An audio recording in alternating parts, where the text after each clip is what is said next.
FD investors को 2025 एक ही साल में 56,000 करोड़ का लॉस होने वाला है। अगर आपको जानना है किस तरीके से, तो ये वीडियो आखिरी तक देखिएगा। रिसेंटली आपने सुना होगा कि आरबीआई ने अपना रेपो रेट रिड्यूस किया 0.25% या फिर 25 बेसिस पॉइंट से। ये रेपो रेट होता क्या है?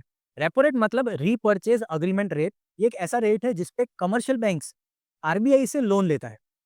ये डिसीजन से आपके आसपास दो तरीके के लोग होंगे, एक जो खुश है, दूसरा जो नाखुश है। पहला जो खुश होगा इस डिसीजन से वो होगा लोन बोरोवर्स, जैसे कि होम लोन या फिर vehicle loan. Home loan borrowers ये डिसीजन के बाद दो चीज कर सकते हैं।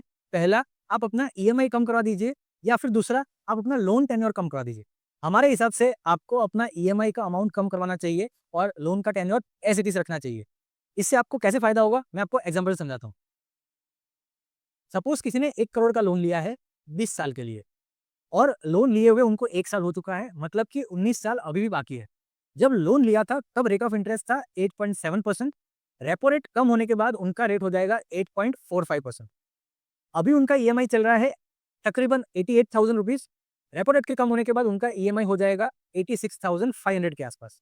मतलब उनका मंथली सेविंग होगा 1500 के आसपास। अगर आप ये 1500 रुपीज़ अगले 19 साल के लिए इन्वेस्ट करते हैं और वो इन्वेस्टमेंट पे आपको 13% सीएजीआर रिटर्न मिलता है सालाना, तो 19 साल के बाद आपके पास पैसा हो जाएगा 13,90,000 रुपए। तो इस तरीके से आप अपना ईएमआई रिड्यूस करके खुद एक इन्वेस्टमेंट कॉर्पस जमा कर सकते हैं।